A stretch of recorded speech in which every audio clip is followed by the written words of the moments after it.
Thank you for your attention.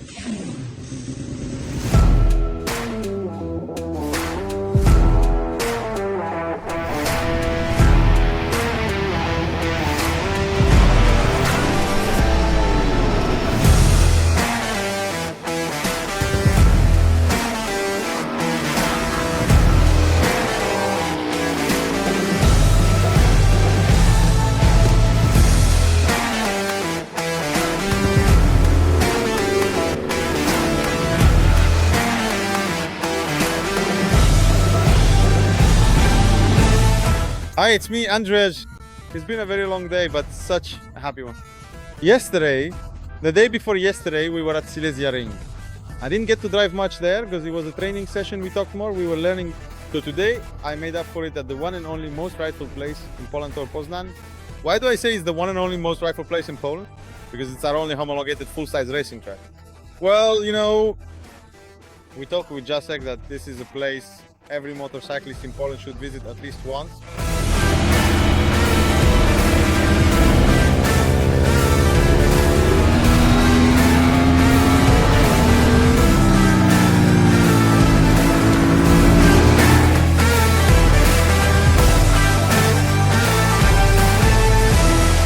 The most important thing is for you to learn everything about this track. At the renowned Poznan track, thrilling track days are expertly organized by the dedicated company Speed Day, whose esteemed founder and managing director is the highly experienced Jacek Molik. Jacek will not only provide us with fascinating insights about the historical and impressive track itself, but also elaborate on how the exciting and well-structured rides here are meticulously organized for participants. Jacek, could you please tell us briefly about the rich and captivating history of Poznan? Not the city, the Poznan track. Since what year has this track been here? Do you remember? The track has been here since 1977, when it was open on the 1st of December. It's funny because that's when the first race was held. How come? The 1st of December? Yes, the first race on the track took place on the 1st of December, and that was the official opening. Back then it was a car race, but motorcycles came in the following season. I know the facility was modernized, at least as far as the asphalt is concerned. How many years ago was that? Oh, counting correctly, it's been 14 years if I remember right. But the track layout hasn't changed. No, absolutely not. It's not even allowed. If it was modernized, it means that using the original base layers, we simply laid 4 centimeters of new asphalt on top. At the same time, the so-called rumble strips, curbs or whatever we want to call them, were also replaced. One of my sliders broke today. Well, I'm really sorry, but that's how it is when you ride. You don't know how, and you ride in such a way that you end up scraping along the concrete. No! Oh, because you're like Marquez, right? You're looking for grip on the concrete, okay? No, I just want to have worn-out sliders so I look fast. Is there any remote chance you might happen to know the name of the individual person who designed the racing track in Poznan? You know, there were a lot of people involved, but if I'm not mistaken, Mr. Wilinski was the creator. Not to be confused with the current president of the Automobile Club, Bartosz Wilinski. There's no family relation, but of course there is a club membership connection with the Automobile Club. These were all people, activists with great passion and dedication, who simply wanted to build a racetrack. And back then, it wasn't that simple. So at first, it was an area, a track, used for trial and test drives for the Tarpan, for the agricultural vehicle factory, and that was its original purpose. Well, unfortunately, someone somewhere got in trouble for that at some point, but we won't go back to that now. I'll tell you, I suspect his time has already passed, so we probably won't be able to shake this gentleman's hand anymore. And Unfortunately, no, but you can certainly see a commemorative plaque with his distinguished name, which is permanently engraved on the grand tower of our historic track, so that he can always be fondly remembered. Supermoto. Honestly, I'll tell you, we ride on these tracks.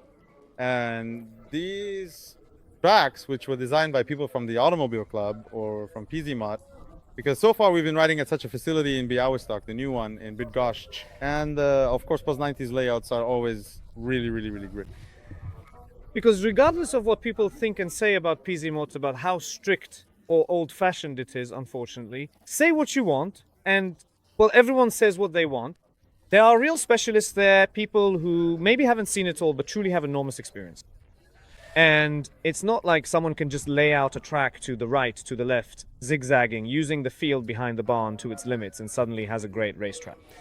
Do you have to anticipate that? What speeds will people be moving at? And who will be moving? What are the runoff zones? What are the angles? How do you build it so there are no collisions? How do you create the access paths? No one without experience can do that. Only someone who has been involved in motorsport for years and knows what problems are associated with communication during competitions can do that. How do you make it so, for example, you can quickly reach a competitor who is injured and lying on the ground? How can an ambulance enter without driving onto the track itself, but still get there and provide assistance? At every track, they have 2 minutes for that. Hey, our guys are so fantastic that they do it in a minute and a half. Of course, when you're lying in the gravel, that minute and a half feels like it drags on forever. Endlessly long. But they're always there. So let's always keep in mind that track design should be left to the specialists. Let's not do it ourselves, because we might sketch out some little tracks somewhere in a parking lot, and a bit of rain will wash away the chalk. And the next day we already have a different track. But the ones that are built for huge amounts of money, because it's not an easy task to build something like that well, anything that's custom made is very expensive, and that's not by accident, since there's no existing technology for it. That technology is developed specifically for building such facilities. Let's just trust these people that they know what they're doing, and let's appreciate them, because it's truly a lot of hard work, plus a great deal of knowledge, a tremendous knowledge, and many years of experience. Absolutely. I don't think I've spoken to anyone who doesn't appreciate that. Niski in Poznan. And what you just mentioned explains why in Poland we have only one track homologated for large, fast motorcycles. Well, what can I say? We simply have at this moment a track that meets the homologation requirements. FIM Europe, Grade A so-called, which allows for hosting the European Championships. Unfortunately, we'll never get a World Championship at this venue, because we have issues here with the distances from the barriers, and simply put, to meet the requirements for Formula 1 or MotoGP, we would need several additional hectares, which we just physically cannot obtain.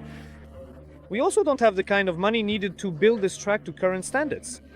That's why, up to the level of the European Championships, this track is absolutely sufficient. Unfortunately, it's rather unlikely that we'll manage to host a World Championship here. That's why, among other things, we had the Supermoto World Championships, for which we were able to prepare a course at our facility. We were happy and satisfied. 4 editions took place. Well, because that's an incredible achievement. Not everyone took note of it, only those who are involved in this field did. And we received very, very good reviews from the FIM and FIM Europe, because the judges who come from around the world really appreciate the work of our referees. These are not amateurs. Everyone thinks it's just about standing there and waving a flag. It's not that simple. You have to intervene properly, give the right signal, know the procedures, and understand how and when to step in. So every time we were rated very highly, even at the World Championships. What's more, the athletes Thomas Sherry, who even got injured on our track, well, unfortunately, he was unlucky. He tried to jump 3 whoops, but unfortunately it didn't work out. We had it designed so that you could jump 2 at a time. He wanted to do 3 at all costs, even though he broke his collarbone. He still insists that this is one of the best tracks on the Supermoto World Championship calendar, and he always comes here with great pleasure. Well, because it's interesting, since we actually have 2 tracks on the circuit, really, because... Oh, here? Yes. How many tracks do we have here? So, yes, the big track, we're not saying it's for cars and motorcycles, because let's say it's a bit smaller today. That's right. We have a karting track, which is also homologated for small capacity motorcycles. Motorcycles, so that's, let's say, the second track.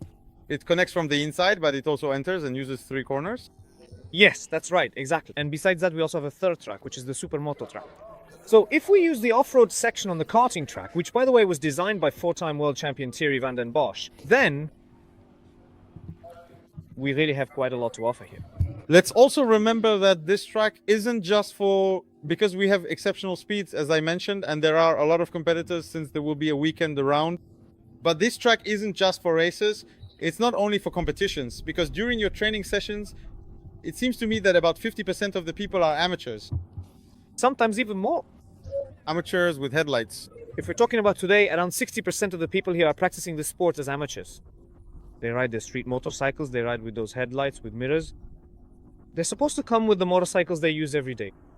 If they learn from us the secrets of how to turn, how to do it safely, how to look into a corner, how to judge the curb, how to assess the inside edge of a curve, if they learn all of this from us, believe me, they will be safe on the roads. Then I have complete peace of mind about them. There used to be statistics in Greater Poland showing that people who unfortunately died on the roads had never once attended a track day, any training sessions or any courses. And that really gives you a lot to think about. Because no matter what kind of training it is, whether it's our speed day or any other training, someone will always share their knowledge. Someone will always demonstrate. Those secrets that sometimes remain a mystery even to people who have been riding on the streets for 15 years. They come to us and are surprised that you can use the rear brake in a corner. Normally I just skid out and end up on the ground. Not necessarily. Well, that's the difference when it comes to small tracks versus big tracks. Because small tracks offer a lot of cool technique and fun, but only here, for example, I think many people can really satisfy that hunger for adrenaline they need. Because here, when you ride, it's a bit... Once you know how to handle the throttle, And you learn that thanks to you guys, you leave here so pumped full of adrenaline that you have no need to use the throttle at all on the street. Because the thing is, A, you know how to ride on the street, and B, you don't need to go fast there at all. What for? That's exactly the point. But you see, you come here to have a bit of fun with adrenaline. That's also a way to do it. We have team managers here, doctors, IT specialists, really. A full cross-section of society. And what's important, what do they always point out? Coming here, coming to this track, having fun, riding a motorcycle, they disconnect from what they think about every day. When you're riding a motorcycle, you don't think about what's happening at work, whether the company has problems or not. You're in Europe. You're completely physically exhausted, but not mentally. Mentally, you're resting. And that's the difference. These are exactly the kinds of training sessions we try to design, that we try to create, so that people thank you. So that they would find pleasure in riding a motorcycle and not see it as some kind of hard labor. While riding a motorcycle, you enjoy being able to take calls, to think, you think about what... You think about where you need to brake, you think about where you need to accelerate, and that's all you focus on. You focus solely on that. But that's meditation. It's nothing else. It's meditation. Exactly. You're switched off, you reset your mind. So some people go to yoga and we ride motorcycles. I go to yoga too. And I ride motorcycles. Yoga and motorcycles are a great combination. We still need a bit of technical information. How much does speed day cost? If you sign up early, and you have to sign up quickly because spots fill up fast.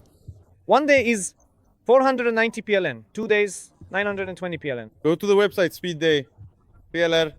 There's a calendar, registration. You'll find everything there. On site, you can also take advantage of a small service station. And most importantly, a tire service, in case you have no idea about these things. What tires to use, for what purpose, what pressure. They'll help you with all that here. You'll get support. Or you can even buy tires there. There are a lot of things like this. And above all, the price includes time measurement during your training, so you know whether you're improving your skills. You have instructors at your disposal, constantly, practically in Group D, the weakest group. For 3 sessions, you ride with instructors. A big advantage is that these are always the same instructors. They are experienced, with truly vast experience, because we've been working together for at least 6 years, and we've known each other for much longer. Even longer with Tomek, Sławek, and Rufi. It's simply, if I may put it this way, a friendly collaboration that works best together. Besides that, as you mentioned, there's the tire service, which supports, assists, and advises on how to set up the motorcycle to make it ride better. Rufi is truly an outstanding specialist when it comes to suspension. He'll pump it twice at the front and the back, and he'll know exactly what to do. He'll make right adjustments the motorcycle handles precisely. Even the junior rider. Today he was riding his MT-09 with us. He said, something's off, so I told him go to Rafał. He said, oh, he adjusted ITO, it's better now. That's right, because that's exactly what experience is. That's what those screws are for. That's why I'm telling you, it's the experience that we are selling, so to speak. We're selling our experience. So you don't have to spend years learning it yourself, but instead, in say 1, 2, 3, maybe a year, maybe 2 years, it depends on how quickly someone picks things up, how often they come to us. You'll grasp things that you wouldn't normally learn in 10 years. On your own. That's exactly what it is. Besides enjoyment, we're also selling experience. What's important is that you are able to sell this experience, or actually in part also give it away. Because not everything is for sale. Sometimes it's enough just to approach, in quotation marks, so that people understand that not everything has a price. If you come up and say, Jacek, I'm scared, Jacek will say, don't be afraid, I'll tell you, you're safe. And at Rufi's, he'll even tighten the screws for free. Exactly. What's also important is that people need to respect certain rules. And here I'm talking about noise standards. The ongoing battle has always been something that causes dark clouds to hang over the Poznan track. Well, it's not that bad anymore. Those clouds aren't as dark as they used to be. People stir clouds. But it's true that they're constantly being stirred up. You also can't deny that sometimes motorcyclists have only themselves to blame. Because my motorcycle emits 95 dB in a dynamic measurement. And there are motorcycles here that run at 110, and their owners are seriously surprised. Why is this a problem? Believe me, if we ride around the streets on a motorcycle with a gutted exhaust, people are not going to like us. Even we don't like it, sometimes we're just sitting, relaxing. That's exactly the point. Very often there's a situation where you're just sitting somewhere in the garden, maybe having a barbecue with friends, and suddenly you hear something. And you think to yourself, come on, shift into second, shift into third, man, just change the gear. Because it's just unbearable to listen to. And it really is exhausting. I absolutely understand the people who live here, around the track. Because if we were all riding motorcycles that are up to 100 dB, really measured dynamically, I think no one would have any complaints. But if someone is sick, if someone really suffers from migraines, really, all sorts of things happen, people go through different things. Everyone has a bad day sometimes. You know very well that at times like that, you don't want to listen either. To motorcycles, I'm saying let's be friendly everyone to everyone and everything will be fine. I don't think anyone could accuse us of any ill will. because we don't have any. It's just that sometimes these motorcycles are louder and sometimes they're quieter. All it takes is a bit of work on them. You can make any exhaust quiet. We cooperate with companies that design exhaust systems, designing new generation systems. In place of those unnecessary elements, like a regular pipe that's just a straight through, new parts are installed, an additional silencing system. That's it. It's simple. That's it. Today I took one Iron Cat out for a ride and it turned out to be too loud. It couldn't be driven. Then I got on the second one and in the meantime I was saying, why can't you install a light, small, additional muffler that would solve this problem? Yeah, I look at the second one and it has it. I mean, it's just emptied out. That's right. And that's the problem. And this motorcycle wasn't slow. It wasn't slow and it won't be slow. I'll tell you more. With stock exhaust systems, which are generally pretty quiet, you can get a really, really fast time here. Practically, when I'm riding a stock motorcycle, not a 1000, but a 750cc, I'm about 5 to 5.5 seconds slower than our fastest motorcyclist in the country. From the track record. The track record. So 5.5 seconds on a motorcycle with a lap time of, say, 1 minute 32, 1 minute 37, that's not bad at all. 1 minute 37, you have to know that's already fast. And there are only a handful of people who go below those times at every speed day. And trust me, before you get to that level, you don't need a loud exhaust. Absolutely. I ride with a quiet one. My motorcycle is 95 dB, and I used to ride a Honda CBR that was 90. We even compared it to an electric motorcycle, and believe me, a 2015 Honda CBR 600RR with the original exhaust system measured 90 dB in a dynamic test. Exactly the same as the electric motorcycle. We were honestly surprised as well. Thank you very much, Jacek. I think we've covered all the topics, and you absolutely must. Speed day is Tor Poznań. You just can't, honestly, I can't imagine being a motorcyclist who rides a street bike and, for example, enjoys riding through corners. That's enough of a reason to visit the Poznan track at least once in your life. It's like, it's our own Polish motorcycle scene. A mecca, really, because there's nothing else like it. You just have to be here. You have to come here at least once, and we warmly invite you, because that's what we're here for. Yes, thank you very much. You're welcome. We can't forget about the team of instructors. Agnieszka was riding on the track today and she kept saying, damn, where can I shave off some time here? Where can I shave off some time? So I said, go to the guys in the pit where the instructors are, talk to them and ask if they can go out with you for one session. And boom, it turned out she managed to cut off a few seconds. She immediately shaved off some time, so I definitely recommend it. Wild Boar! Wild Boar. Rafael Diziki speed. A truly remarkable and impressive display of swiftness and agility. Today, we are focusing on the hero of one particular session, an individual who has demonstrated exceptional performance and skill during this singular event. The hero of one session indeed, a stand-up moment. Well, not the last one. Listen, in these present circumstances, at every speed day, there's a team of instructors. There are one, two, three, four. We'll show you the others later, but we'll talk to one. Because each of them will tell us the same thing, that you just have to come. And they'll take you by the hand and guide you. That's the truth. Because the point is, today we have a speed day. And it's special because there were a lot of people riding in a sporty way, but usually at speed day there are groups D and C. Are these people practically always on street motorcycles? First and foremost, yes. These are people who are coming to the track for the first time. Group C is for people who have ridden somewhere before, who have had some experience with the track. So the pace there is already a bit better. Group D is dedicated strictly to people who are just starting their adventure with big tracks. And we are here primarily for those people. For those who are coming here for the first time and feel lost, we try to show them everything from A to Z, what they can and cannot do, how to behave on the track, what it's all about, and how to properly take corners. We are here for them and to help them. Group D, there's no overtaking there, if I remember correctly. You can overtake in Group D, but only on the straight sections. We don't overtake when entering or exiting a corner, and especially not in the corner itself. Yes, so you don't have to worry that when you arrive, everyone will immediately be like, PU, PU, PU, because you'll go to Group D together with the instructor. There, you know, okay, I have the right posture, I know. We know what's going on. And later in Group C, where sometimes you also have to keep an eye on people a bit. You have to keep an eye on them a bit, yes. You need to cool down their emotions a little, because they've already had a taste of track riding, but their skills still need some work. They're still missing a bit to be able to fully control the motorcycle. That's why we try to help them as much as possible in Group C. Our advice is this. When you go to Group C, do it as much as possible. Listen to the instructors, take advantage of individual rides, because then you'll move up to Group B much faster. And riding in Group B is really great. It's already great. Everyone knows what to do on the track, how to behave on it 100%, so...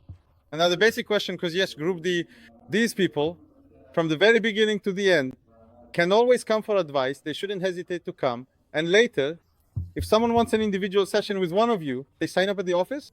At the office, yes. Until noon, we're basically available for Group D. We ride with them. They can ride with us, but they don't have to.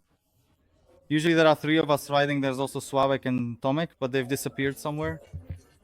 That's included in the price of Speed Day. Yes, at that time we ride together with them. Depending on the number of people, we divide them among the 3 of us. So sometimes it happens like at the first Speed Day that each of us had just 1 person. So those people basically had individual rides all day and in the afternoon. And in the afternoon you can book rides with us, regardless of the group. It could be Group D, Group C, Group B, or Group A. We'll ride with each person and try to share something cool with them to help improve their skills, riding skills. We need specific information. How much does such an individual session cost? An individual session for Group D costs 150 zlotys per session. We go out, ride on the track for 20 minutes, come back, discuss the track, go over the entire ride, and we also record a video. The video is not mandatory because sometimes the cameras don't work, which is why it's even stated in the regulations. But generally, 99% of the time, the videos record nicely, and then we analyze them as well. Thank you. And as I mentioned, Group D is 150 zlotys per session. Group C is, I believe, 200, then it's 250 and 300 in Group A. All right, thank you very much. Thank you very much for taking care of Agnieszka. And Agnieszka started cutting down her times. Tomorrow Agnieszka is staying, and there's still 10 seconds left to shave off. 10 seconds, so by how much? You improved by 5. That's the best part, that at the beginning, when you first drive around 2 minutes, shaving off 10 seconds is doable. It is. Yeah, it's not hard, but later, every second costs a lot of effort and money and equipment in tires. Unless you're driving on someone else's, like I do. Yeah, or like me. If you want to drive fast without paying for it, then be either an editor or an instructor. Yeah, you could be a female instructor. We always joke that we're YouTubers. Instructor number 1, because everyone is number 1. Everyone is the best instructor. Tomek! Look, when you see this face, because I'm not recording here, then there will be, I mean, this face or that face or the other one you've already seen, or maybe the one you'll see in a moment. Oh, wait. Oh, we are the face. Kildeha, Tomek, where we will make sure you are safe. Slavek, yes. Tomek, Rafał, Sławek, and what made you remember about you so quickly today? Not my own. Well, Branduri, this one already, yes. Ooh. Quickly, well, obviously not for your money. Because I haven't told you why I'm a bit hyped up. I mean, this hype, it's giving me on my feet because I won't hide it. I did quite a bit of riding on the motorcycle today.